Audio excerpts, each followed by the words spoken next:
Hello there. Today I'd like to talk to you about one of the greatest metal bands of all time, Megadeth. As many of you know, Dave Mustaine is the main force behind Megadeth and was originally one of the guitar players in the super excellent metal band Metallica until they had a falling out where they split off and became two bands.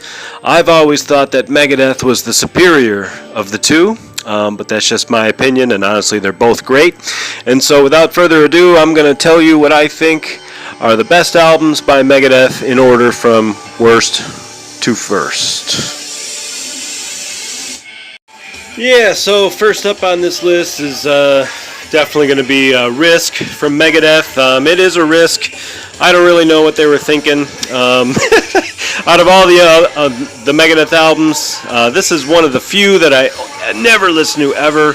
I actually went back and re-listened to it just to do this list, and it's not as bad as I remember, actually. It's got some highlights, and there were some spots where I was interested in stuff, but yeah, definitely this is their worst album. Yep, so next up on my list is World Needs a Hero. This was Megadeth basically trying to come back from what they did with Risk, and they just kind of fell apart after that a little bit, and they're trying to get their groove back and stuff, and I gotta say I don't think they pulled it off on this one. There's a couple riffs that are interesting. I actually enjoyed Return to Hangar, the sequel to Hangar 18. I actually enjoyed that one, of all things, but otherwise this album is kind of boring and drags and not one of Megadeth's best efforts, in my opinion.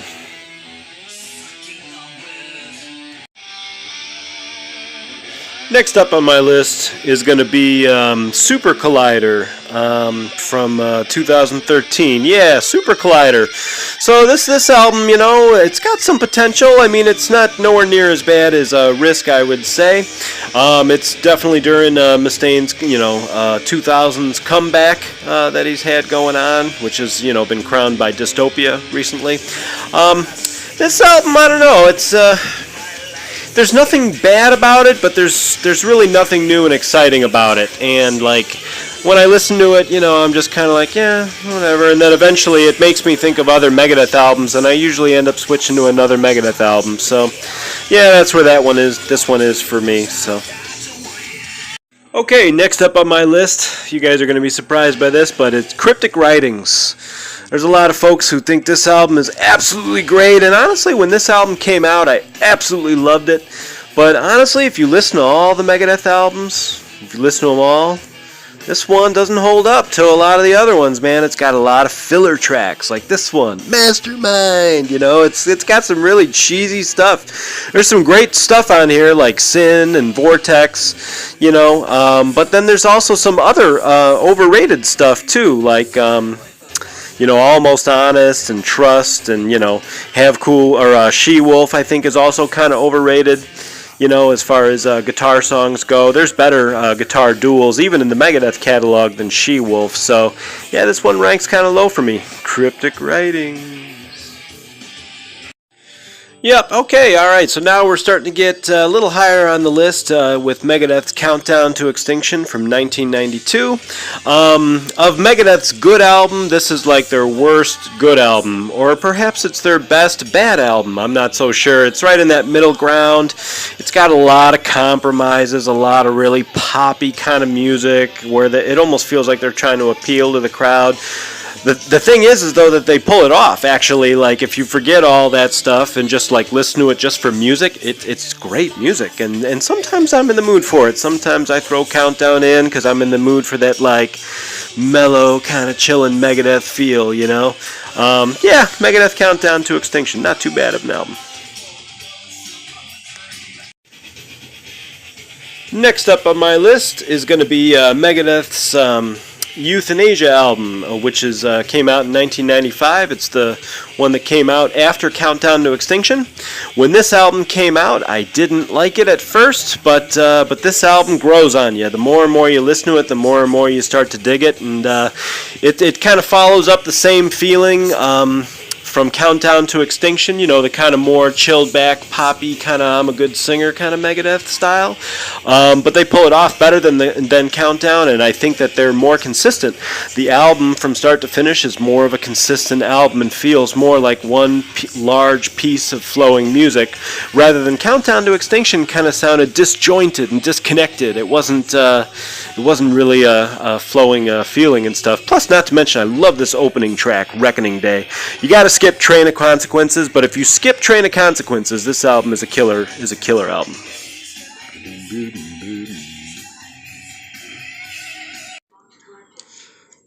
Another excellent album from Megadeth is Hidden Treasures. This one is technically not really like an album, you know. It's really just a collection of all the various B-sides that they've done over the years. And the result is that the recording styles of each song are slightly different. And in being slightly different, you know, it doesn't have that smooth flowing feel from start to finish that a typical album does. And so it gets some negative points for that. However, the songs on this album are so good, and they're all album-worthy songs, that I actually count this as an album. Hidden Treasures. This is a good middle-of-the-road Megadeth album, and this album is better than some of their actual albums like Risk or World Needs a Hero or whatever. So, yeah, Hidden Treasures. Alright, so next up on my list is Megadeth's 2009 effort, Endgame. And this comes post-Christian Mustaine. For those of you who don't know, the main songwriter, Dave Mustaine, became a Christian, I believe, in 2001, although you can see the seeds of it in 1990, I'd say.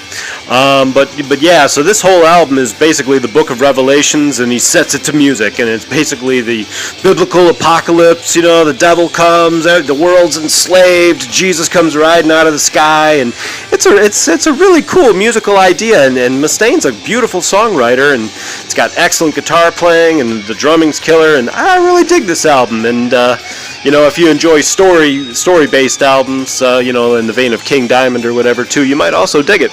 Endgame from Megadeth, pretty good album.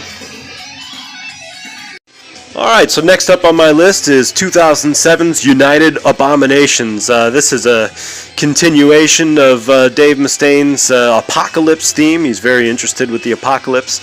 And, you know, he did another apocalypse album.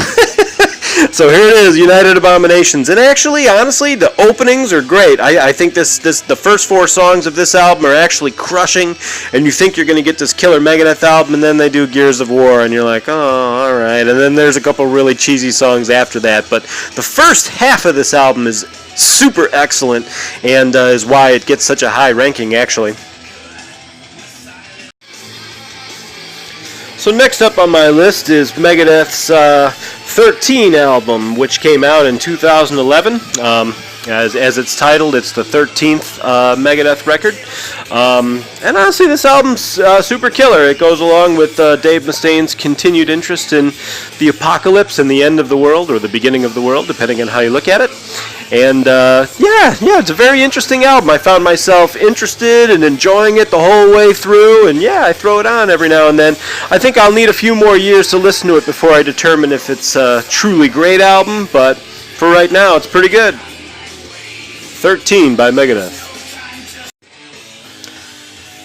So next up on my list is 2004's The System Has Failed. I went through a period where I kind of stopped listening to Megadeth. I mean, after they put out that Risk album, you know, and then World Needs a Hero, honestly, I kind of just stopped listening to them. And then a buddy of mine said, hey, Megadeth's back, dude, and gave me this album, System Has Failed. And yeah, I would say this is when Megadeth came back, in 2004 with System Has Failed. This album, there's definitely some better albums, you know, his older stuff is way better and all that stuff, and he'll never be as great as he used to be. But hey, man, it's a good Megadeth album. It's got some great tunes. It feels a little bit disjointed at time, and there is a couple skipper tracks, but there's a lot of great old school Megadeth tracks on here too to really bang your head to. So, one breaks even me today. So next up on my list is 1988's So Far, So Good, So What, we are now officially getting into the realm of the truly excellent Megadeth albums, and there's a lot of folks out there who say that this album sucks and Dave Mustaine was too into drugs and he couldn't record the album or something. And I don't know, man. Every time I listen to this album, I love it. I love pretty much every tune on here except for Anarchy in the USA. They didn't need that song. I don't know why they even threw it. It doesn't fit with the album at all. In fact, I completely deleted it from my computer. I don't even listen to that song at all.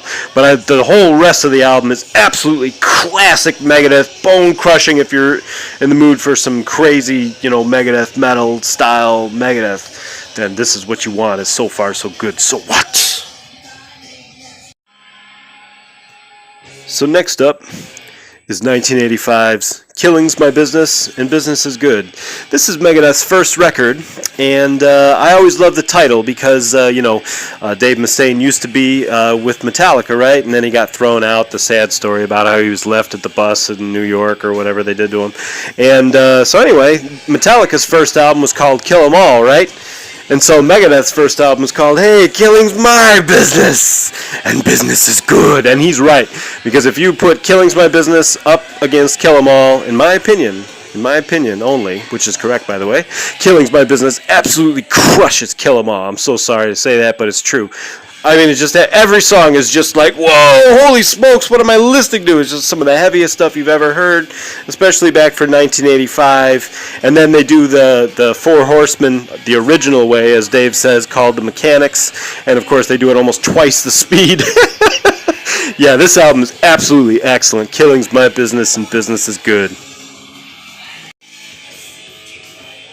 Next up on my list is going to be Megadeth's Peace Sells But Who's Buying from 1986. This is one of the most classic metal albums of all time. If you're even remotely into thrash, you've heard this album, have this album, and absolutely love this album. Yeah, Peace Sells But Who's Buying? This album is super great. They didn't need to do that Jeff Beck cover, I Ain't Superstitious. I don't know, it's a Megadeth thing. They just throw bad covers in the midst of these great albums that they put out. So yeah, just skip that track and just listen to the rest of the album, and this album will just totally crush you. It's got everything you need in metal. It's got blazing solos, excellent harmonies, fast riffs, slow riffs, bone-crunching riffs, like chuggity-chuggity riffs. I mean, it's got everything you need. Peace sells, but who's buying? Next up on my list is 2016's Dystopia from Megadeth.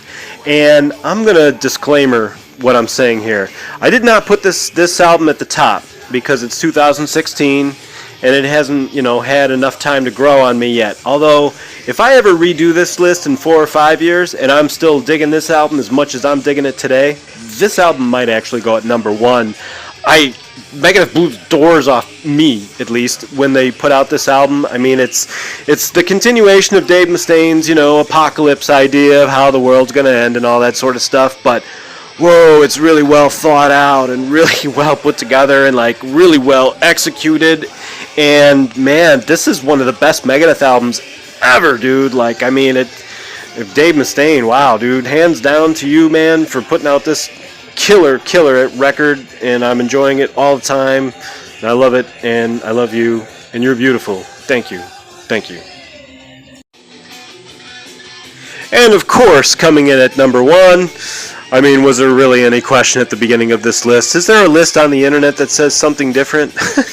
I mean, Rest in Peace, the album that came out in 1990 by Megadeth. I'll never forget it. I was a 16-year-old guitar player dude in a metal band of my own at the time. Maybe I was 15, 16, 14, I don't remember. But, yeah, I was a big Megadeth fan at the time. I loved all their stuff. And then this album came out, and I was expecting, another So Far So Good So What or whatever. And then they gave me this. And I was like, whoa, what the heck is this? Every single song on this, every song on here, with the exception of maybe, actually, I take it back. Every song on here is Megadeth at their best. I was going to say with the exception of Dawn Patrol, but actually, if you really look at that, that's Dave Ellefson at his best. So, yeah, this album is, if you want to hear the best of Megadeth, you should listen to this album. In fact, every human being on the earth should listen to this album at least once before they die, because the guitar playing and the writing and the bone-crushing speed and structure is just super excellent music that, is a good thing for being alive, to listen to super excellent music, So that's the whole point, right? So there you have it, ladies and gentlemen. That was the list of the best Megadeth albums of all time, and I hope you've enjoyed it just as much as I have. It's been eye-opening for me, and I hope it's been ear-opening for you. May the Force be with you, and have a blessed day.